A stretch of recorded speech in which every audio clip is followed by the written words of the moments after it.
نحمده ونصلي على رسوله الكريم أما بعد فأعوذ بالله من الشيطان الرجيم بسم الله الرحمن الرحيم عن عبد الله بن مسعود رضي الله عنه عن النبي صلى الله عليه وسلم قال لا يدخل الجنة من كان في قلبه مثقال ذرة من كبر فقال رجل إن الرجل يحب أن يكون ثوبه حسنا ونعله حسنة قال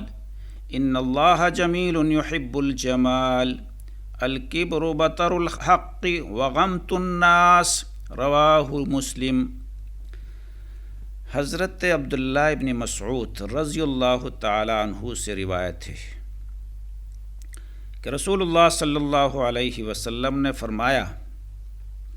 جس شخص کے دل میں رائی کے دانے کے برابر بھی تکبری ہو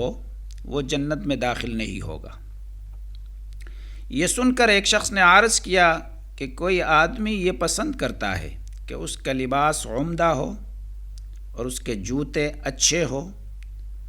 اور وہ اپنی اس پسند اور خواہش کے تحت اچھا لباس پہنتا ہے اور اچھے جوتے استعمال کرتا ہے، تو کیا اس کو بھی تکبر کہیں گے؟ آپ صلی اللہ علیہ وسلم نے فرمایا، اللہ تعالی جمیل یعنی اچھا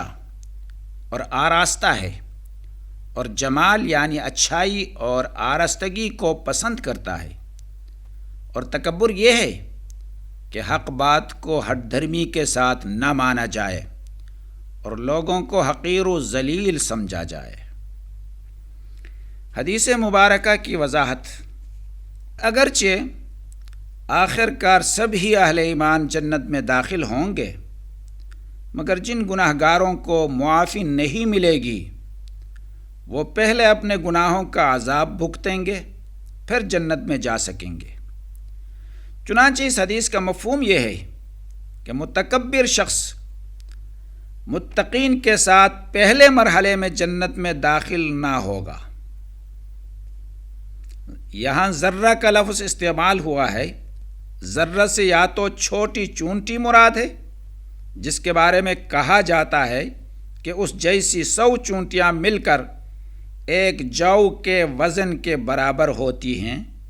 یا وہ ریزہ غبار مراد ہے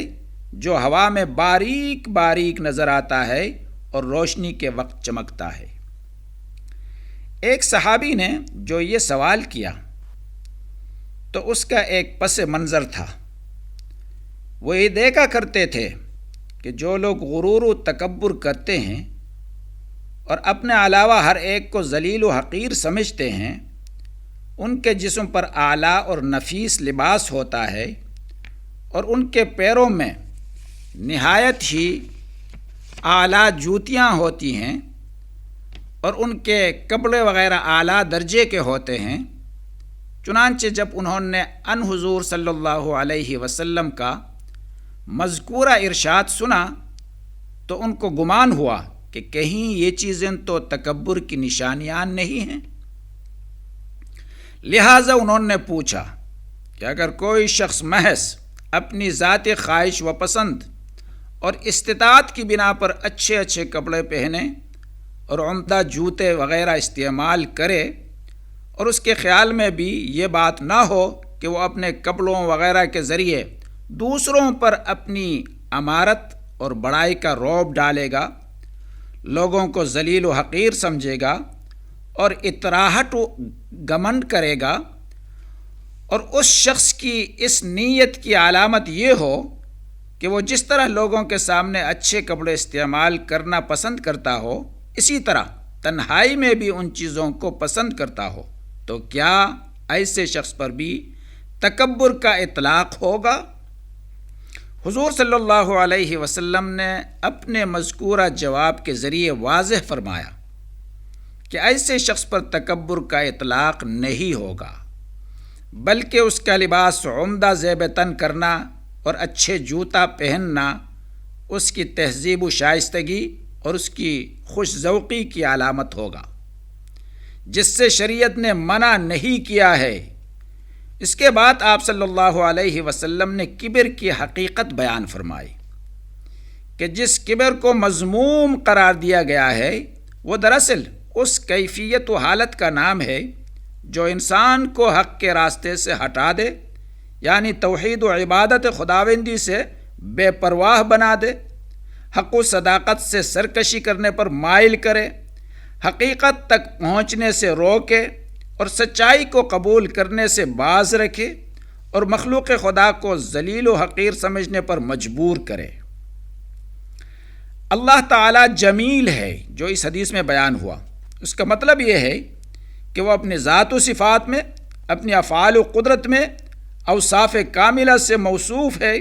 اور تمام ظاہری و باطنی حسن و جمال اسی کے جمال کا عکس ہیں، اور جمال و جلال بس اسی کی ذات پاک کا خاصہ ہے۔ بعض حضرات نے جمیل کے معنی آراستہ کرنے والے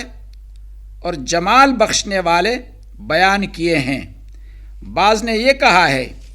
کہ جمیل دراصل جلیل کے معنی میں ہے۔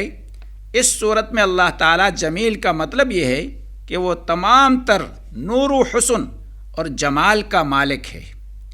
نیز بعض حضرات نے یہ معنی بھی بیان کیے ہیں کہ وہ اپنے بندوں کا اچھا کارساز ہے۔ یاد رہے، قرآن مجید کے مطالعے سے معلوم ہوتا ہے کہ مخلوقات میں سب سے پہلے شیطان نے تکبر کیا اور کہا کہ میں آدم علیہ السلام سے افضل ہوں، اس لیے سجدہ نہیں کروں گا۔ اللہ تعالیٰ نے اس کے جواب میں فرمایا فاہبط منہا فما یکون لک ان تتکبر فیہا فاخرج انک من الصاغرین، سورہ اعراف۔ یعنی جنت سے تو نکل جاؤ، تو اس لائق نہیں کہ تکبری کرے، یہاں پس باہر نکل، تو ذلیل ہے۔ وہ دن اور آج کا دن غرور کا سر ہمیشہ نیچے ہوتا چلا آیا ہے، اور فرمان الہی کے مطابق آخرت میں بھی متکبر انسانوں کا ٹھکانہ جہنم ہوگا۔